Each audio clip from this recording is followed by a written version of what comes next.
Ceci est un livre audio autogénéré par Google. Eureka et compagnie. Création. Imaginaire. Épistémologie.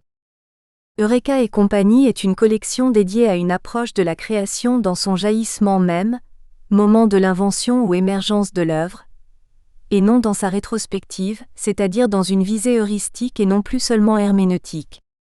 En effet, si la recherche sur l'art ne peut se satisfaire du constat de son indicibilité, son étude après coup, histoire, esthétique, critique, sciences humaines, ne suffit pas à rendre compte du parcours labyrinthique de l'artiste. Pris à rebours, son itinéraire apparaît forcément linéaire, sinon rectiligne, les incertitudes du cheminement ayant été neutralisées par le fil d'Ariane rétrospectif. Mais si l'art est un paradigme, en élargissant la problématique à toute création, et pas seulement à l'art, cette collection réunit des ouvrages qui tentent d'approcher les régimes de la pensée, ou de l'impensé, les savoirs implicites qui sont à l'œuvre dans les démarches des créateurs à travers la diversité de leurs disciplines. Les ouvrages proposés témoignent de recherches qui s'articulent organiquement avec l'acte de création, afin d'en esquisser le paysage contemporain, et notamment dans le contexte des mutations technologiques de notre époque. Si le domaine artistique est privilégié, le champ d'exploration est plus vaste, depuis l'imaginaire et la psychanalyse jusqu'à l'épistémologie et les sciences. L'enjeu est de confronter des recherches et des expériences variées, pour voir les similitudes et les différences de leurs modes opératoires. Cette collection se veut donc pluridisciplinaire et transversale.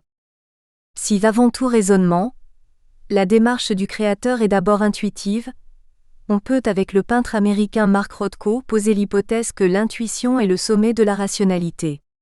Mais l'intuition est par définition informulée. L'enjeu de cette collection est donc d'aborder l'activité mentale en explorant des pistes nouvelles qui, sur le mode d'une conversation, tentent de dévoiler le chemin de l'esprit. C'est pourquoi un bon nombre d'ouvrages prennent la forme du dialogue, au sens le plus entier du mot dialogo, une traversée de la raison cherchant à dire l'indicible. Dans la collection sont proposés aussi bien des livres que des supports multimédia, DVD notamment, documentaires ou entretiens, qui correspondent à cette orientation discursive. Un certain nombre de recherches doctorales de qualité, et dont la portée théorique s'avère plus générale, constituent également un vivier pour cette collection. Direction de la collection. Daniel Deanetis, plasticien, professeur des universités, professeur émérite art plastique, Université Paris 8. Yvan Toulouse, sculpteur, professeur art plastique, Université Rennes 2. Autres membres du comité de lecture. Sophia Debaune, professeur archéologie, Université Lyon 3. Joseph Delaplace, maître de conférence MCF, musique, Université Rennes 2. Gisèle Grammare, peintre professeur, art plastique, Université Paris 1.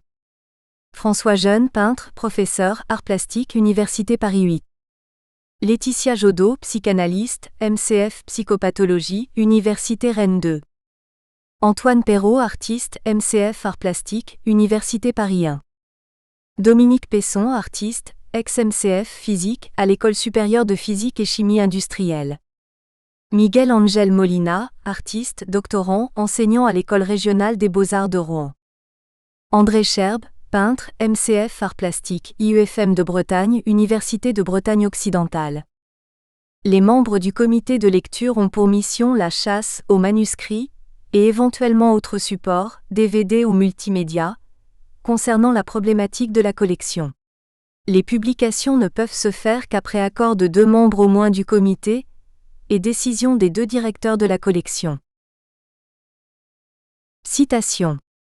Je n'obéis à aucune intention, à aucun système, à aucune tendance. Je n'ai ni programme, ni style, ni prétention. J'aime l'incertitude, l'infini et l'insécurité permanente. Gerhard Richter. Introduction.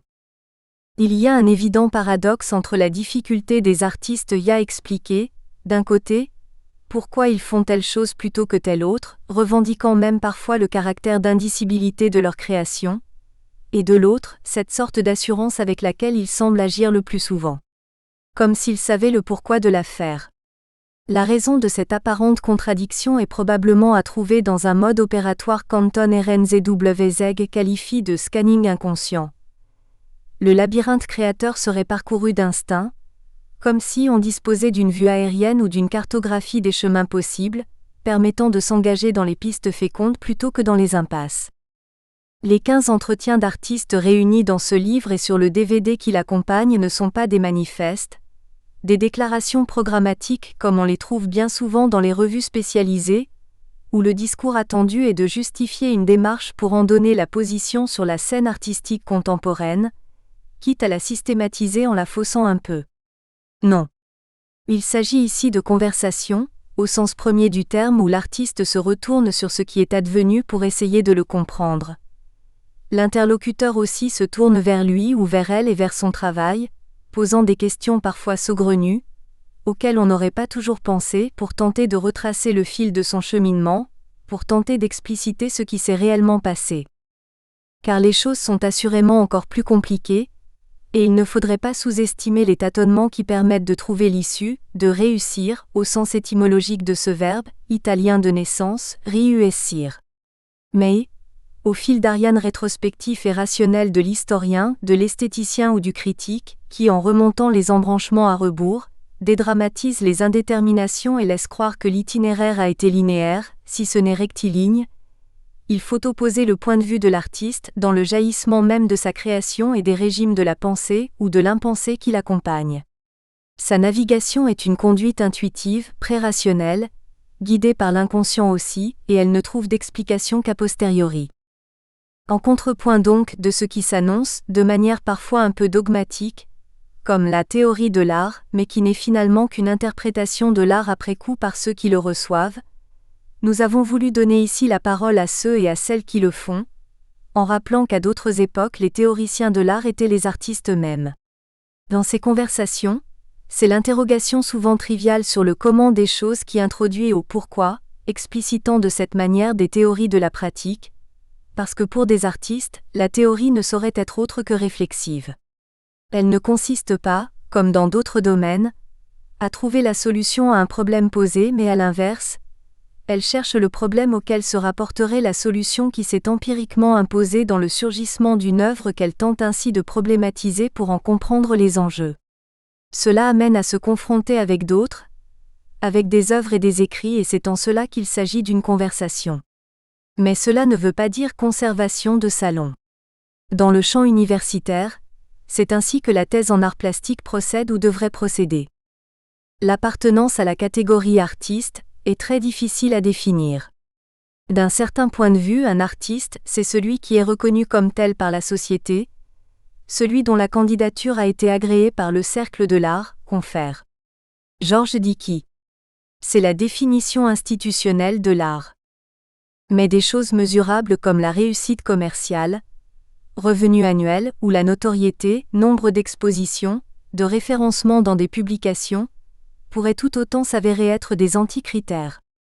Ce n'est pas parce qu'il a gagné beaucoup d'argent que Bernard Buffet est un grand créateur, et la notoriété de Salvador Dali tient peut-être surtout à son talent à faire l'artiste en flattant le public, quitte à le provoquer dans ses préjugés esthétiques.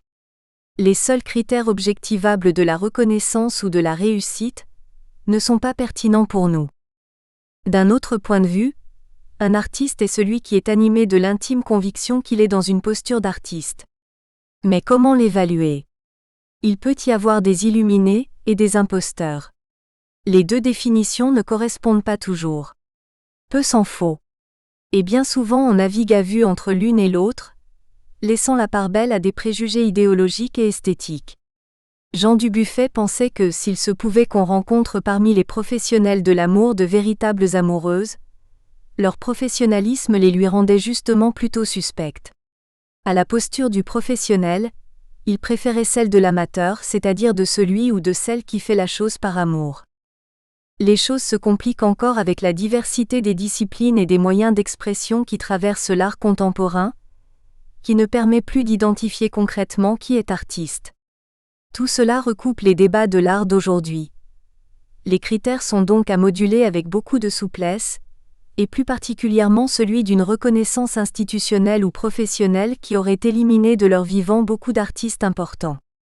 Les artistes dont les interviews sont rassemblées ici ont été choisis parce que leur conduite nous semble correspondre à ce qui spécifie une démarche créatrice telle que nous la concevons. Leur engagement dans une démarche artistique est en prise avec les interrogations contemporaines. Leur démarche nous apparaît singulière et inventive. Leur capacité intellectuelle leur permet de questionner leur travail de création. Et accessoirement, leur reconnaissance est le fait d'institutions, galeries et centres d'art, critiques, établissements supérieurs d'enseignement artistique, universités et écoles d'art. Notre choix a par ailleurs tenté de refléter une diversité de moyens d'expression, depuis les disciplines traditionnelles, peinture, sculpture, jusqu'aux nouvelles technologies, photographie, vidéo, numérique, web. Ce sont des artistes confirmés qui ont au moins une vingtaine d'années d'activité et qui sont tous, sauf un, engagés également dans une activité d'enseignement en école d'art ou à l'université. Et il y a autant d'hommes que de femmes. Même si certaines convergences se dessinent, les conversations rapportées ici montrent bien comment chacun trouve son chemin d'une manière différente. Sans aucune prétention à la généralisation, c'est l'étude d'un cas, à chaque fois particulier, qui nous a semblé féconde, et c'est pourquoi l'ordre dans lequel les propos sont rapportés est arbitrairement alphabétique. Dans nos interviews, certains se fixent des horaires de travail, d'autres surtout pas. Pour certains, l'atelier constitue une sorte d'utérus alors que d'autres agissent n'importe où. La création est pour les uns le résultat d'une concentration flottante, pour les autres d'une attention soutenue. Cette expérience de la singularité, c'est-à-dire de l'unique, du spécifique et de l'intime, recouvre d'ailleurs la question de l'originalité, originale et originelle, qui a souvent été considérée comme centrale dans une réflexion sur l'art. La création est à chaque fois une exception, un raté de la règle, pour ainsi dire. À cet égard, l'affirmation d'autodidaxie par tous les artistes interviewés est tout à fait significative, même quand ils sont passés par une école qui leur a surtout permis, disent-ils, de faire partie d'un milieu. Si toute tentative de généralisation est très aléatoire, on pourrait alors, tout au plus, tenter une typologie. Certains font plutôt comme ci et d'autres comme ça, mais elle risquerait à son tour de figer les conduites, de la même façon qu'il serait difficile d'établir différentes catégories d'aventuriers ou d'explorateurs. Peut-être pourrait-on plutôt cartographier, tracer un genre de carte de tendre de la création ? Mais à l'instar du dadamètre de Christophe Bruno, évoqué ici, cela dit bien aussi le dérisoire ou l'ironie d'une telle entreprise. De manière beaucoup plus modeste, nous pensions proposer simplement un index des notions récurrentes permettant au lecteur de comparer l'usage des mots par les uns et les autres, de croiser les lexiques et peut-être les itinéraires. Mais l'usage de mots communs était souvent induit par les questions, et des mots différents nommaient parfois la même chose. Aussi les tentatives que nous avons faites ne nous ayant pas semblé fructueuses, nous y avons renoncé. Signalons cependant que la structure de chaque entretien est la même. Présentation générale, définition de son objet artistique, déroulement du processus de création, exemple d'une œuvre décisive, position dans la société. Cela permet au lecteur de comparer ce qui est dit par chacun point par point, pour ainsi dire, et peut-être d'en tirer des enseignements pour sa propre gouverne créatrice, de la même manière qu'on tire profit de la lecture des écrits et propos d'artistes. Certains seront inspirés par ce qui est dit par l'un d'autres y seront hermétiques, trouvant leur miel dans les conseils d'un autre et inversement. Nous espérons que ce livre et le DVD qui l'accompagne auront des vertus pédagogiques, et qu'en actualisant le témoignage de créateurs à l'art contemporain et à la diversité de ses pratiques, il intéressera ceux qui construisent une démarche de création aujourd'hui, à l'ère de la mondialisation et du numérique. Note sur le contexte dans lequel ces interviews ont été menées. Ces interviews ont été menées dans le cadre du programme CREAPRO, une approche des processus de création dans différentes disciplines, financé par l'ANR de 2009 à 2012, et auquel nous avons activement contribué, tout en restant vigilants en ce qui concernait sa méthodologie avec laquelle nous n'étions pas d'accord. Initié par une équipe de psychologues comportementalistes, ce programme de recherche se déroulait en 3 temps. D'abord, une enquête auprès d'experts devait permettre de dégager un présupposé profil type du créateur. L'originalité de ce programme était de tenter une étude comparative dans différents domaines: art plastique, composition musicale électroacoustique, design, écriture de scénarii, ingénierie de conception. Nous avions en charge les arts plastiques, et les interviews ici rassemblées sont donc le fruit de notre travail pour la première étape. Dès le début, nous avons constaté que si le programme pouvait peut-être convenir pour des disciplines comme le design ou l'écriture de scénarii, et plus encore pour l'ingénierie, où un cahier des charges s'impose à l'exécutant, ce n'était pas le cas dans notre domaine artistique où le créateur n'exécute pas, n'étant pas vraiment soumis au départ à une exigence particulière. En effet, le travail de l'artiste se caractérise peut-être par le fait qu'il n'a pas de finalité a priori, puisque pour lui ou pour elle, comme disait Lao Tse, le chemin est aussi le but. L'exploitation exclusivement quantitative des informations par nos partenaires nous a semblé complètement incongrue, parce que fondamentalement, au-delà des similitudes, c'est au contraire dans une expérience exacerbée de la singularité que l'artiste trouve les modes opératoires de sa création. Une étude statistique est donc sûrement réductrice et peut-être même sans objet. Des artistes nous ont d'ailleurs retourné que certains formulaires qu'ils devaient remplir après l'interview ressemblaient plus au test de Marie-Claire qu'à un outil d'investigation scientifique. Ensuite, le traitement statistique du contenu de ces entretiens, tenté par nos partenaires, au moyen du logiciel d'analyse de texte Trop, a passé les paroles à la moulinette et réduit en bouillie, comme des chiens écrasés sur l'autoroute, les êtres vivants et parlants que nous avions rencontrés, pour ensuite recoller arbitrairement cet éparpillement autour de poncifs et de préjugés éculés sur l'art et les artistes. Une deuxième phase consistait en une observation d'étudiants au travail, pour vérifier si ce supposé profil se confirmait dans la réussite des meilleurs d'entre eux. Pour éviter de prendre nos étudiants pour des souris de laboratoire, nous avons préféré articuler l'enquête avec notre pratique pédagogique en leur proposant des modalités d'auto-observation, les amenant à réfléchir eux-mêmes sur leur façon d'être et d'agir. L'exploitation de cette phase par nos partenaires ne nous a pas non plus convaincus. En effet, à chaque séance, les étudiants devaient cocher une case pour qualifier là où les tâches s'accomplissent. Par exemple, définir, questionner, documenter, évaluer, réaliser, finaliser. Mais au lieu de suivre le parcours individuel de chacun pour le comprendre, les données étaient mutualisées en comptabilisant le pourcentage de ceux qui avaient accompli telle ou telle tâche, séance après séance, aboutissant ainsi, sur la totalité du semestre que durait l'étude, à des courbes, subhorizontales ne mettant rien en évidence qui soit discriminant, puis à des cercles quasi concentriques et des schémas ésotériques tenant un peu de l'usine à gaz. En ce qui nous concerne, nous avons de beaucoup préféré nous appuyer sur le journal de bord demandé à chacun, pour discuter de sa démarche personnelle. Le troisième volet du programme avait comme objectif de fabriquer un remède à la créativité chancelante des plus démunis pour l'améliorer. Un peu comme on invente une molécule pour traiter une pathologie. À vrai dire, notre pratique de plus de 30 ans de l'éducation artistique nous a permis de dégager 2 ou 3 principes de stratégie pédagogique qui, même s'ils se déclinent de différentes manières en fonction des situations et des personnes, se résument à un précepte simple. Relativiser la volonté consciente qui nous conduit inévitablement vers ce qu'on connaît déjà, afin de laisser agir les déterminations extérieures qui vont nous présenter d'autres combinaisons possibles auxquelles on aurait jamais pensé, et parmi lesquelles on pourra en choisir une beaucoup plus intéressante.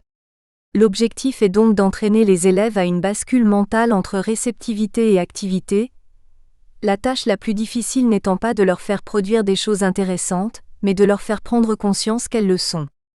Les moyens matériels que ce programme nous a donné la chance de mettre à disposition des étudiants, presse à gravure, four à céramique, outillage, les ont aussi amenés à relativiser des intentions trop tyranniques qui brident la création, et à se laisser conduire davantage par l'expérience sensible. Ce travail éducatif est forcément individualisé, et notre expérience nous laisse penser qu'il n'y a pas de recette miracle. C'est bien sûr en se perdant que Christophe Colomb a découvert l'Amérique, mais il ne suffit pas de se perdre pour trouver un nouveau monde. C'est probablement parce qu'il était en proie au désespoir que Van Gogh est un grand peintre, mais il ne suffit pas d'être malheureux pour être créateur. La création, par définition, présente un caractère d'exception. Il y a bien sûr des dispositions ou des circonstances plus favorables bien connues des artistes.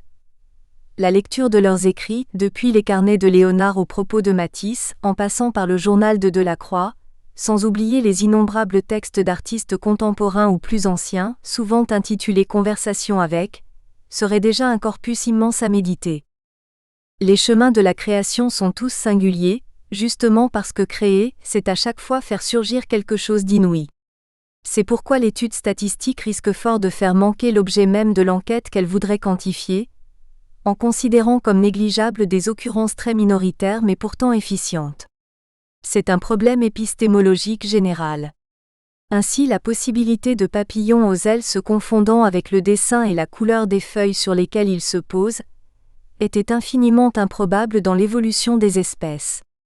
Et pourtant, ce sont les seuls qui, échappant aux prédateurs, ont survécu et qui ensuite, par le jeu de la génétique, se sont reproduits dans un parfait déterminisme statistique. De la même façon, si on peut sans doute mettre en lumière des traits d'astuce créative communs à de nombreuses activités, le présupposé du caractère commun et reproductible d'une expérience créatrice n'est rien moins qu'évident. Pour dire vite les choses, notre critique de la méthodologie de cette enquête s'appuyait sur la spécificité de notre objet d'étude. On ne sélectionne pas un créateur comme on recrute un manager. Ou bien peut-être que si, mais dans l'autre sens, ne pourrait-on pas remédier aux ravages que subissent les ressources humaines du fait du management, tel qu'il est prôné aujourd'hui, en s'inspirant de la conduite des artistes, par exemple, avec au premier chef leur capacité à lâcher prise, à cesser de vouloir tout contrôler, pour faire confiance à ce qui échappe et composer avec. Ce qu'on appelait autrefois l'autogestion, ne serait-il pas un mode de gouvernance plus créatif et surtout plus efficace ? C'est du moins ce que notre expérience de responsabilité administrative à l'université et d'animation d'équipe de travail nous a appris.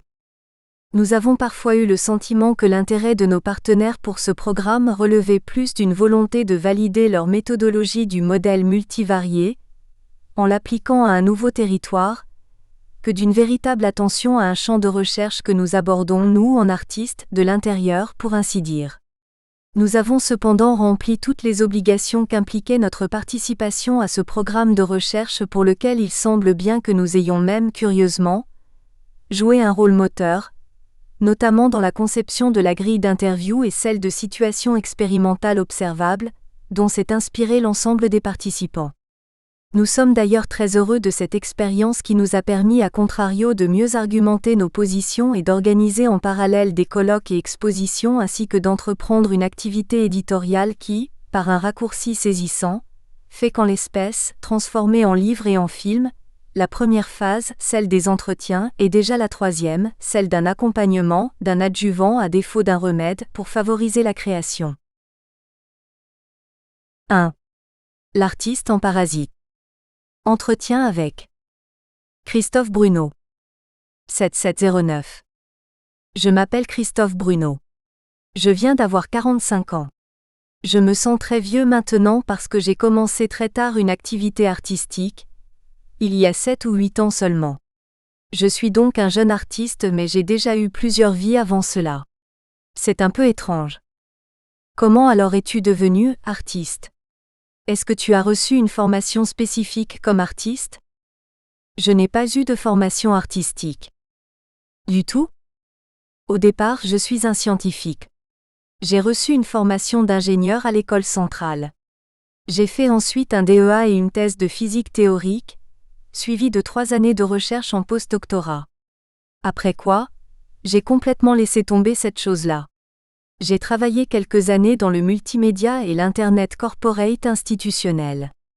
Puis j'ai monté une agence Internet. Et ce n'est qu'en 2001 que j'ai commencé cette activité artistique. Évidemment, avant cela, j'ai toujours eu des velléités mais je n'ai pas eu vraiment de formation. Je n'ai pas fait d'école d'art. Et qu'est-ce qui a été déclencheur du passage entre ta première vie de scientifique et ta second life artistique ? C'est même ma 3e life. Le déclencheur, c'était le sentiment que mes métiers précédents m'avaient mené dans des impasses. Non pas que je sois allé au bout des choses, cela est impossible, mais des impasses, dans le sens où on sent vraiment que sa vie se bloque, qu'il y a quelque chose qu'on ne peut pas dépasser, qu'on est allé très loin et qu'on ressent un besoin de rupture.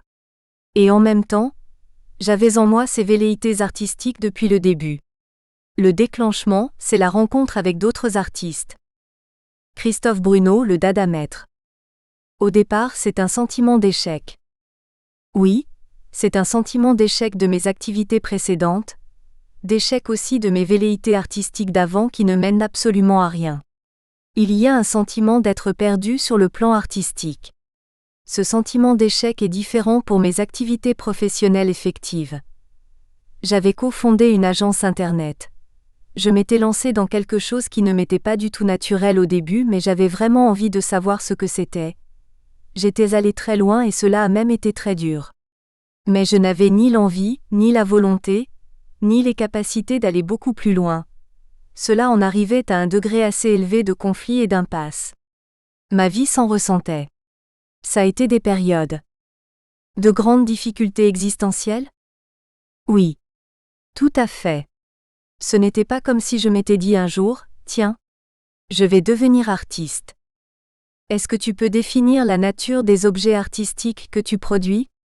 Le mot objet étant à comprendre dans un sens le plus large possible. C'est une question qui a beaucoup évolué, beaucoup mûri depuis 7 ans. C'est un vrai sujet de réflexion dans mon travail même. Ce n'est pas figé, cela évolue. Au départ, dans les années 2001 à 2002, ce que je fais, ce ne sont pas des objets, mais des œuvres complètement dématérialisées. Éphémères, fluctuantes. Elles ne vivent que sur le réseau et n'ont pas de matérialité propre, si ce n'est celle de l'écran quand on se connecte à un site. Cela peut être des traces dans les forums sur Internet. Ce sont des choses complètement délocalisées et éphémères, comme la réalisation d'une performance. Pour moi, cela a beaucoup de charme au début parce que je découvre quelque chose que je ne connais pas. C'est vraiment le contraire de l'objet. On est dans une dématérialisation extrême. Petit à petit, les choses évoluent.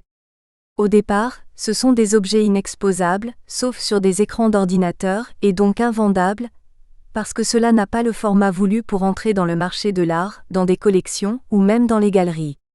C'est compliqué. Par contre, j'ai énormément de visiteurs. J'ai des centaines de milliers de visiteurs qui viennent voir ce que je fais. Sur un site ?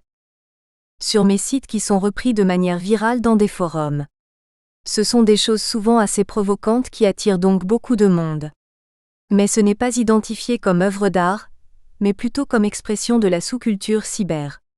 Cela se transforme, petit à petit, avec le contexte de ce qu'on a appelé la guérilla marketing, à laquelle se livrent les sociétés dans le monde du corporate. Les départements de design des grandes sociétés essayent de récupérer les techniques de communication des artistes du réseau, et se les accaparent à des fins commerciales. C'est un phénomène très concret des années 2003 à 2004 qui amène un certain nombre d'artistes du réseau, se trouvant dans cette zone floue d'autonomie temporaire, à revenir à l'objet. On éprouve le besoin d'exposer et l'envie de vendre ce qu'on fait. Mais c'est toujours de manière ironique, et les objets ne sont pas forcément technologiques. Ce sont des objets post-réseau, mais des objets quand même qu'on peut éventuellement vendre, exposer. J'ai aussi beaucoup travaillé pour arriver à pérenniser ma démarche, pour faire des installations stables, vendables. C'est très difficile parce qu'au départ, le net art produit vraiment des œuvres qui vivent comme des parasites sur des parasites plus gros. Par exemple, j'ai fait des œuvres de détournement. Il s'agit de programmes qui vampirisent Google ou Yahoo. Leur durée de vie en tant qu'œuvre, en tant qu'objet, dépend évidemment de celle du parasite sur lequel elles vivent. Ce sont des choses très complexes.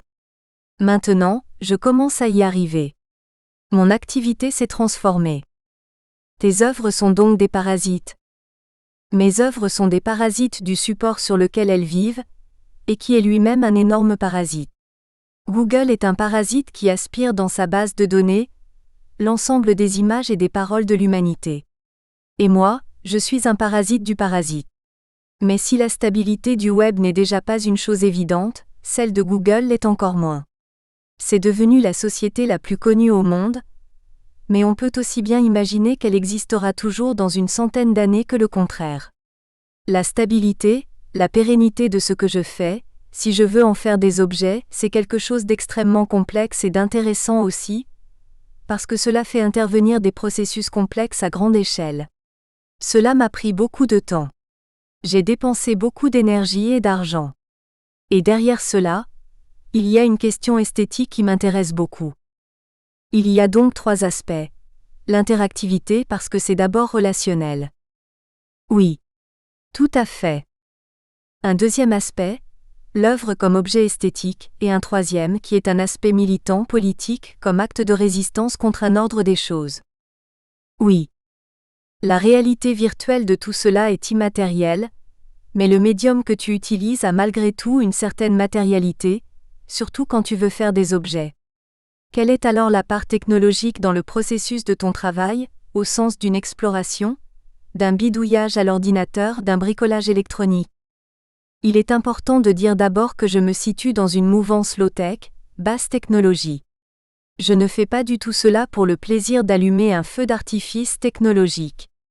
Plutôt que visuel, mon travail est d'abord conceptuel et même si ce n'est pas évident dans certains de mes projets, il prend la technologie à rebours. Inventer des programmes pour parasiter Google, ce n'est pas très low-tech. Quand je fais le navigateur humain, il y a très consciemment l'idée de cacher la technologie pour revenir à un objet primitif qui est la voix. Mais derrière, il y a toute une programmation. Il y a effectivement derrière cela, un dispositif technologique d'une grande complexité. Mais ce n'est pas le dispositif que je mets en avant.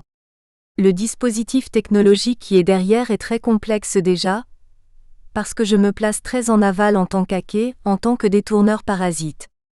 Je me situe tout au bout de la chaîne de la production. Je considère ce que je fais comme le dernier maillon, mais j'ai une conscience très claire de l'ensemble de la chaîne. Ma question était plus simple, un peu comme pour la cuisine ou le bricolage, quelle est la part du plaisir de faire dans ton travail? Ce n'est pas facile de répondre à cette question. Il y a le plaisir inhérent au bidouillage, à la programmation, le plaisir de faire une construction et c'est sûrement la même chose pour les peintres que pour les informaticiens. C'est inhérent à la construction de toute chose. Mais il y a aussi et surtout le plaisir pervers de détourner quelque chose qui existe déjà, pour le dévoyer de son usage originel. C'est ce que je fais beaucoup. Mais il y a aussi l'organisation, la réflexion, la préparation, le mûrissement, la planification. Ce n'est donc pas juste le plaisir du bidouillage. Il y a aussi de la stratégie à très long terme. Pour certains de mes projets qui sont des performances d'une journée, par exemple, il y a encore le plaisir pur de la performance. Quand je fais Google AdWords Happening ou j'achète des mots sur Google, cela dure 24 heures et c'est le plaisir de l'action intense à l'état pur. Tu es chez toi? Je suis chez moi. Je suis devant mon ordinateur. Cela dure quelques heures. Entre le moment où je commence à détourner les trajets des internautes sur le moteur de recherche de manière assez perverse, et le moment où je suis censuré par Google et où j'écris le texte final, c'est une succession de moments très intenses. Par contre, dans des projets qui durent 5 ans comme le Dadamètre, ce n'est que de la recherche, de la planification. C'est vraiment très calculé et c'est l'antithèse absolue, beaucoup plus rationnelle, enfin rationnelle jusqu'à un certain point, jusqu'au point où au contraire on se remet à détourner les choses. Car il y a toujours ce plaisir pervers du détournement, mais toujours dans une articulation avec une chaîne de production très grande et une stratégie à long terme, en même temps que des moments de pur plaisir performatif. Il y a une alternance entre ces choses-là. Du fait de l'usage des technologies numériques, peut-on dire que ton travail n'a aucune commune nature avec celui d'un artiste du XXe siècle ou d'avant? Non. Je ne crois pas. Je crois que c'est la même chose. Il y a quelques années, j'ai rencontré Marcel Benabou qui travaillait avec Pérec. Ils sont rentrés à l'Oulipo dans les années 1960. J'étais allé le voir parce que je travaillais sur un projet très proche du leur, qui s'appelait Production automatique de littérature française. Il m'a raconté comment, avec Pérec, il découpait avec des ciseaux dans le dictionnaire les définitions des mots. Il les collait. Il faisait du copier-coller, avec des ciseaux. C'est génial. Quelle est la différence? Oulipo c'est encore très moderne. Dans ta bibliothèque par exemple, j'ai vu 2 livres sur Rembrandt. Est-ce que tu vois des points communs avec son travail? Je ne sais pas. Ces gens-là avaient des ateliers et des personnes qui travaillaient pour eux, j'imagine. Tous les grands peintres avaient des ateliers, qui étaient comme des PME. C'étaient des studios de production. Je ne vois pas vraiment de différence. Le passage à un monde de l'information, à l'informatique, fait que les choses vont beaucoup plus vite et qu'en 1 minute on peut réaliser quelque chose que les peintres mettaient une vie à faire. Il y a une gestion du plaisir qui n'est pas la même, mais sinon, en dépit de cette différence d'échelle, je ne pense pas qu'il y ait tant de différence que cela. Tu m'as dit que tu avais un atelier avant, mais plus maintenant. Quel est ton lieu de travail? Est-ce que ça a été l'atelier? Mon lieu de travail, la plupart du temps, c'est mon ordinateur portable. C'est donc un atelier très mobile.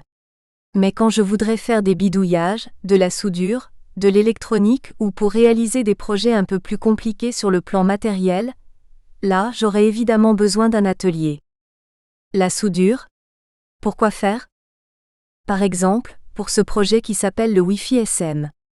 C'est un patch, un dispositif électronique relié à l'Internet, qu'on s'attache au bras.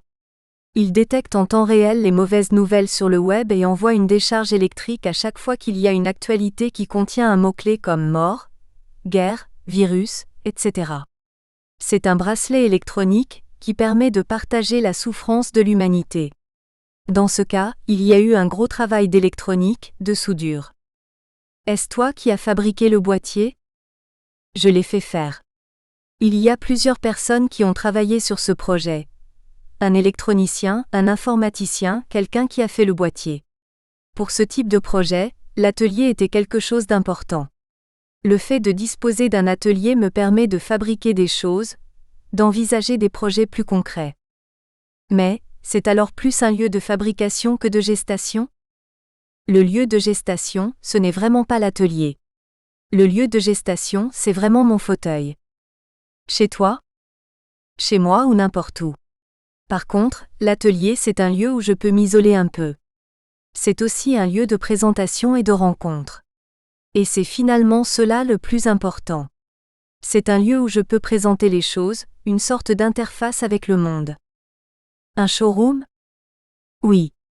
Presque un showroom. Est-ce que tu travailles tous les jours? Je travaille tous les jours, tous les jours, tous les jours. Est-ce que tu as des horaires de travail? J'ai des horaires de travail complètement fous parce que j'ai 2 vies. J'ai une vie professionnelle comme freelance dans l'Internet corporate. Tu continues cette activité? Oui. Je gagne ma vie. Avec mon activité d'indépendant, j'autofinance mon activité artistique qui commence à se financer elle-même, mais difficilement. J'ai donc des horaires complètement délirants. Réguliers? Non. Absolument irréguliers. Fou. Et en plus, comme il m'arrive de collaborer avec des gens qui sont de l'autre côté de la planète, je travaille beaucoup la nuit mais dois être frais et dispo quand même le matin pour d'éventuelles rencontres avec les clients de mon activité de freelance. Est-ce que tu écoutes de la musique parfois en travaillant? Non. Pas du tout. Pourrais-tu décrire comment tu crées une œuvre, en expliquant si c'est le cas, les étapes successives d'un mode opératoire? D'abord, cela dépend beaucoup des projets. Je vais prendre 2 exemples extrêmes. Le happening sur Google a été quelque chose de complètement improvisé qui s'est passé en 1 nuit. Cela a marqué le début de ma carrière artistique. C'est le moment où j'ai été identifié comme artiste. C'est une performance complètement improvisée. Je prends mon courage à 2 mains et ma carte bleue de l'autre. J'ouvre un compte et je commence à semer la pagaille sur Google. Le déroulement de la performance s'est improvisé parce que, si je n'avais pas reçu ces emails des moteurs de Google, si je n'avais pas été censuré, cela ne se serait pas passé comme cela. C'est un enchaînement d'accidents. A posteriori, ce projet-là est un résumé de toutes les problématiques que je me suis posées dans ma vie. On peut y voir l'étrange mélange d'un enchaînement d'accidents et du contenu lui-même. Je m'y reconnais vraiment, comme si toute ma vie s'était dirigée vers cette performance-là. C'est un moment fort de transition. Voilà. Je ne peux pas dire autre chose. À l'opposé, il y a d'autres projets qui sont extrêmement mûris, réfléchis pendant plusieurs années comme le Dada-mètre dont l'idée m'est venue vers l'année 2002. Le Dada-mètre, qu'est-ce que c'est? Le Dadamètre, c'est un projet de cartographie du langage, exposé au jeu de paume. Pendant plusieurs années, je fais un travail de recherche sur les moyens que je vais pouvoir utiliser dans les technologies mathématiques très récentes, et donc de documentation sur des articles mathématiques, traitant de la théorie du réseau par exemple, qui date de 2005 à 2006. Il s'agit de choses vraiment très à la pointe et très complexes. Il y a donc eu des années de documentation, d'approfondissement de ces choses-là. Vient ensuite une réflexion sur ce que va être le projet, un mûrissement pour arriver à trouver le bon angle, permettant d'utiliser toutes ces technologies en les replaçant dans le contexte artistique que je veux, et qui fait référence à Dada en l'occurrence, quitte à les soumettre à des contorsions pour leur faire servir cette cartographie langagière où on mesurait la densité du dadaïsme du langage à partir de ce qui est emmagasiné dans Google. D'arriver jusque-là suppose un mûrissement ainsi que le travail d'un informaticien mathématicien qui s'appelle Valeriu Lakatousou avec qui j'ai travaillé. La gestion du projet, le suivi de son développement occupe ici une place importante pour devenir ensuite une véritable industrie. Bien qu'avec 2 personnes impliquées seulement, on peut discerner les étapes d'un processus, conception, autant au sens d'une étude de marché que d'une pré-production, production, post-production, communication, etc. Ce sont plutôt des étapes de fabrication. Est-ce qu'il y a un amont et un aval où ces 2 exemples, que tu dis si différents, pourraient se rencontrer dans la façon dont l'idée s'est imposée ? C'est impossible parce que la manière dont une idée s'impose est quelque chose de tellement complexe pour moi. Dans mon activité artistique déjà, la moindre idée que je peux avoir est susceptible d'être exploitée. Ce n'est pas juste un mot. Toute idée, toute parole qui me vient entre dans un processus de mûrissement. Je n'ai pas du tout, séparé dans ma tête, une catégorie des idées artistiques. Les idées qui me viennent forment un tout. Cela peut être n'importe quoi. Ensuite, cela rentre dans un travail de percolation. Les idées entrent en collision avec d'autres idées, avec d'autres contextes, avec l'idée que je me fais de l'histoire de l'art, avec l'idée que je me fais de l'art tel qu'il se fait aujourd'hui, mais pas seulement de l'art, également des champs du poétique, de la science, etc., qui sont présents en permanence. C'est une sorte d'usine de fermentation. Il est très difficile de généraliser le moment où quelque chose émergerait, mais c'est souvent une rencontre qui se produit, ou une échéance qui arrive et se mélange avec tout un ensemble de stratégies ou de planning que j'ai dans la tête. Et c'est le fait de cette échéance ou de cette rencontre, qui permet à ces processus-là de se concrétiser à un moment donné et de faire émerger ce qui va s'avérer la bonne idée, le bon concept, la bonne présentation, etc. Mais si on tire le fil, il est sans doute impossible de revenir à l'origine. Cela remonte à très loin. Est-ce que ce processus de fermentation ressemble à ce que tu as expérimenté dans la recherche scientifique ? Pas du tout. En réalité, mon activité artistique me semble beaucoup plus scientifique, si on la considère comme une usine de fermentation, où à un moment donné, une idée entre en phase de production pour être éventuellement planifiée, ou pas, puisque cela peut aussi être très improvisé. Mais j'ai une vision beaucoup plus mûre, complexe et sophistiquée de la manière dont mon activité artistique émerge, que je ne l'avais pour mon activité scientifique qui était en réalité tellement cadrée et balisée. Cela n'exclut pas qu'il y eut des motivations profondes derrière, mais l'école d'ingénieur, la thèse, c'était tellement sur des rails. On partait d'un point A pour aller à un point B, et on savait quasiment où on allait arriver à l'avance. Si on n'arrivait pas, c'est parce que ce n'était pas bon. Ce n'était pas de la recherche au sens de ce que j'éprouve maintenant, où des choses fermentent et évoluent sans que l'on sache où cela va conduire. Le fil qu'on suit ne mène pas forcément là où on veut. Dans l'activité scientifique, cela n'arrive jamais. Ou seulement pour les très grands scientifiques. Cela arrive pour les gens qui font véritablement de la recherche. Ce n'était pas vraiment mon cas. Même si j'avais un niveau qui n'était pas négligeable, je ne faisais jamais que des calculs ou des réflexions très maîtrisées. Est-ce qu'on peut dire que cette fermentation est un état permanent de veille ou d'effervescence, dans lequel il est assez difficile d'identifier un moment déclencheur ? Disons qu'on peut les identifier a posteriori. Mais a priori je suis dans le noir total, jusqu'à ce qu'il se passe un événement qui va faire que toutes ces choses-là dans leur globalité vont se mettre en place tout d'un coup. Mais avant, c'est vraiment l'inconnu à l'état pur. Avec l'expérience acquise du travail artistique, en plus de tes expériences antérieures, penses-tu pouvoir reproduire des circonstances qui favorisent le processus créateur? Disons qu'à partir du moment où le concept a émergé et où j'ai une vision globale de l'ensemble du projet, je suis soit dans le processus d'une performance, et là c'est la pagaille et c'est génial, soit dans celui de la maîtrise complète comme dans un processus industriel, si ce n'est l'attitude perverse. Mais je ne pense absolument pas que ce qui se passe auparavant soit reproductible. Il serait même éminemment problématique que ce soit reproductible. À partir du moment où on le contrôle, le matériau de la pensée perd sa substance. Comme artiste conceptuel, je veux justement tenter l'exploration, le défrichage de ma propre pensée que je ne contrôle pas. Mon attitude se situe plutôt du côté d'un relâchement des contraintes de la raison et d'une volonté d'aller vers du non reproductible. C'est là que les choses deviennent intéressantes et émergent. Dans cette phase, très en amont, il s'agit avant tout de m'allonger sur mon lit et de laisser mes idées venir. Si tu considères qu'il s'agit d'une expérience reproductible, alors oui. Je m'allonge sur mon canapé et j'attends que les choses fermentent. Quelle est la proportion de temps passé à ne rien faire dans cette posture de roue libre? 90%. 90% du temps arrêté, sur ton lit ou dans un fauteuil? Oui. C'est 90%. Qu'entends-tu par ne rien faire? C'est aussi la vie de tous les jours. Il y a toujours quelque chose qui tourne en bruit de fond. Mais c'est vraiment 90%. Mais sans rien faire, est-ce que tu peux? Ce n'est pas rien faire, parce que je regarde la télé, je regarde Internet ou je lis un livre. Mais ce sont 90% où je suis dans un état réceptif, et 10% où, à un moment donné, j'ai véritablement une vision très claire de ce que je veux faire. Et c'est alors un vrai travail à plein temps.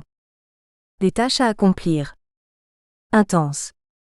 Au moment où tu te lances dans un projet, est-ce qu'il y a des hésitations, des dilemmes, des débats intérieurs, des repentirs?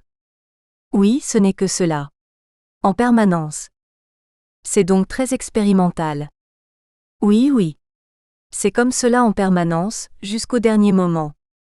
Et si tu bloques, est-ce que tu t'obstines ou bien tu laisses? La plupart du temps, cela se bloque. Les choses qui ne bloquent pas, ce sont celles que j'ai faites. Et la plupart du temps, les choses se bloquent à de multiples niveaux. Souvent la chose n'est pas mûre, et il faut qu'elle continue de mûrir tranquillement. Ce ne sont peut-être pas les bonnes personnes. Il y a toujours une raison qu'il faut essayer de comprendre. Et puis, en général, une chose va se débloquer ailleurs et on comprend qu'elle est parfaitement reliée avec le blocage qui se dénoue alors de manière inattendue. Mais la plupart du temps les choses bloquent. Dans le déroulement concret du travail, est-ce que tu prends beaucoup de décisions ou est-ce que les choses se font un peu toutes seules? Les deux en fait. Il y a beaucoup de planification, mais elle est extrêmement malléable. Les méthodes sont très post-fordistes et réagissent très vite. Beaucoup de décisions viennent donc modifier les choses planifiées. J'ai tout cela dans ma tête. Et il y a tellement d'aléas dans ce genre de production, qu'il faut prendre des décisions très vite. En général, la décision modifie le projet et l'enrichit. Mais c'est presque une ratification qui s'impose.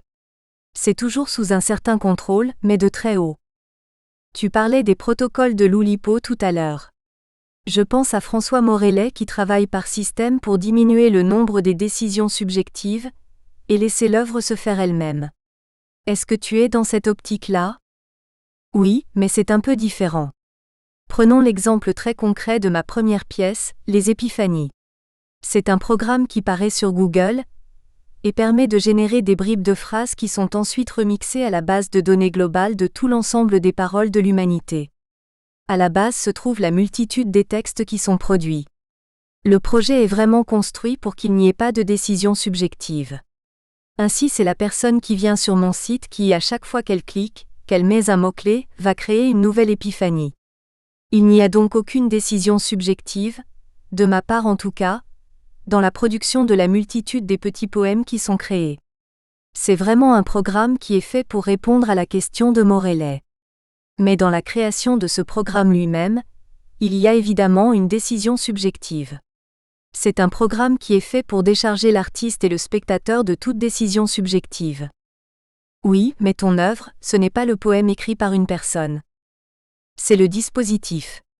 C'est l'ensemble du dispositif qui se positionne lui-même par rapport à la question de Morellet. Mais ce n'est pas tout à fait pareil. C'est quand même Morellet qui crée ses peintures, alors que ce n'est pas moi qui produis les textes. Je me décale encore d'un cran hors de cela. Mais par contre, quand je crée le dispositif, je prends la décision subjective de me débarrasser une fois pour toutes de toute décision subjective. Oui. Mais cela ne concerne pas vraiment l'œuvre puisque l'œuvre, c'est le dispositif global. Oui. Mais pour Morellet, l'œuvre c'est l'ensemble. Les peintures autant que le dispositif qui les produit, tandis que moi je crée un programme qui va permettre d'externaliser, de sous-traiter cette œuvre qui est l'ensemble de toutes les épiphanies créées par les gens qui viennent sur mon site. On est vraiment dans un post-Fordisme très poussé. Il s'agit d'externaliser les moyens de production. Par rapport à l'Oulipo ou Morellet, je crois qu'on est un cran plus loin. Est-ce que des contraintes formelles ou techniques, que tu te fixerais ou qui te seraient imposées peuvent jouer un rôle dans le processus de ton travail ? Ma seule contrainte, c'est mon narcissisme d'artiste, mon budget et la vie de tous les jours. Je n'ai vraiment pas de contraintes. Je pense que je suis plutôt dans une optique minimaliste, conceptuelle, mais sans autre contrainte que cette espèce de jusqu'au-boutisme dont on vient de parler pour la sous-traitance. Je n'ai pas de contraintes formelles, même si à la fin cela a une forme. Je n'ai pas d'idées préétablies, ou alors je ne les connais pas. Il y a quand même des choses qu'on voudrait faire et qu'on ne peut pas faire. Oui. C'est ce que j'ai dit. J'ai des contraintes de budget très concrètes. Sont-elles stimulantes ou au contraire ? Les deux, parce que le net art au départ c'est vraiment un art pauvre. Il a donc vraiment fallu trouver les moyens et en trouvant les moyens, on trouve de nouvelles formes esthétiques. Pendant un temps c'est stimulant mais au bout d'un moment c'est pénible. On aimerait avoir de vrais budgets. Le peintre ou le sculpteur sont engagés corporellement. Avec la technologie numérique que tu utilises, est-ce qu'il y a quand même un engagement corporel ? Oui. C'est assez curieux. Lors d'une discussion, quelqu'un me disait que l'ordinateur était vraiment l'objet le plus anthropomorphe qu'on puisse imaginer, que c'était presque l'être humain en creux, une sorte de complémentaire du corps humain. Il y a sans doute de cela. A priori, le numérique, c'est virtuel. Le corps semble dégagé, mais derrière cela, y a-t-il quand même un engagement corporel dans le travail lui-même ? Je ne sais pas trop dire. C'est un travail des sens qui est extrêmement corporel, physique. Mais certains sens y sont peut-être engagés seulement, la vue. Rester une journée devant son ordinateur, c'est quelque chose. La manière dont on emmagasine l'information avec tous ces nouveaux symptômes marque les gens, surtout les jeunes. Ils sont sur Facebook, Twitter, etc. Cette espèce de communication incessante produit des flux de données entre le corps et l'extérieur. Cela entraîne aussi des problèmes de sommeil, du fait de l'absence d'horaire. Il y a donc bien des incidences corporelles, de nouveaux symptômes, de nouvelles aptitudes qui envahissent les nouvelles générations. Est-ce que c'est une agression de l'homme par la technologie ? Oui. Il y a des choses très intrusives. J'étais sur Facebook pendant une semaine et j'ai fini par disjoncter véritablement. Je me suis complètement désabonné. Je ne veux plus y revenir. Jamais. Il y a des choses extrêmement intrusives et addictives. L'ordinateur est une drogue. Mais ce n'est pas particulier à une activité artistique. Il est assez difficile de faire la part entre le besoin d'une activité artistique et l'addiction à l'ordinateur pur et simple. Est-ce que le résultat de ton travail t'apparaît comme une sorte de double de toi-même ? Dans une sorte de dialogue comme on peut l'imaginer entre le peintre et son tableau ? Non. Pas de double. Pas du tout. Est-ce que tu te racontes des histoires en travaillant ? Je ne sais pas. Ou alors, formulé différemment, est-ce que tu es en état de pensée active ou en silence intérieur ? Non. C'est une pensée active. Est-ce que tu es dans une attention soutenue ou dans une forme de lâcher-prise ? Non. Une attention extrêmement soutenue, chargée d'informations multiples et complexes en permanence. Pendant que tu travailles, ressens-tu plutôt un état mélancolique ou au contraire, une certaine exaltation, ou rien de particulier ? Ni l'un ni l'autre. C'est vraiment un état de travail. Très neutre. Créer correspond-il pour toi à un désir joyeux, ou cela vise-t-il à combler un manque qui serait douloureux? Cela a beaucoup évolué. Au début, c'était vraiment un manque. Avant de devenir artiste, j'étais habité par un sentiment désespéré d'échec. Il y a eu ensuite une période très joyeuse d'accomplissement, de performance. Maintenant, les moments intenses se font plus rares. Mais c'est normal parce que les choses mûrissent. C'est compliqué. On ne s'amuse pas tous les jours. Est-ce qu'il faut être en pleine forme? Ou est-ce qu'un état fiévreux est propice? Non. Il faut une forme physique. Fiévreux, malade ou un peu mal à la tête et c'est fini. Pour être en forme, en plus d'une ergonomie de bureau, est-ce que tu fais aussi un travail physique, du jogging par exemple? Oui, du Vélib. En fait, pas spécialement, mais j'ai une certaine résistance. Il peut m'arriver de cumuler des nuits de travail avec des soirées bien arrosées, et d'être quand même frais et dispo le lendemain. Tu ne te reposes pas? Avec l'expérience, j'arrive à gérer ces choses-là. Mais je pense qu'il faut une concentration assez importante, de la rigueur dans le mode de vie pour pouvoir concilier des registres extrêmement variés. Je n'ai pas d'horaire. D'une minute à l'autre, je saute d'une chose à l'autre. Il suffit de voir mes emails qui arrivent en permanence, pour mon travail en freelance aussi bien que pour mes activités artistiques. Tout est mélangé. Tout est parallèle. Et ma vie de tous les jours aussi. La discipline de vie n'empêche pas les extrêmes. Je ne me refuse pas grand-chose. Mais quand quelque chose ne va pas, que j'ai la grippe ou mal à la tête, alors là, tout s'arrête. J'arrive à me mettre dans un état de pression saine et non fébrile, qui me permet facilement de me sortir des gueules de bois ou des nuits blanches assez fréquentes. As-tu une technique? Non. C'est que je suis très concentrée sur ma vie artistique à tout moment. Cela a une telle importance pour moi, que je pense qu'instinctivement je gère mon énergie de cette manière.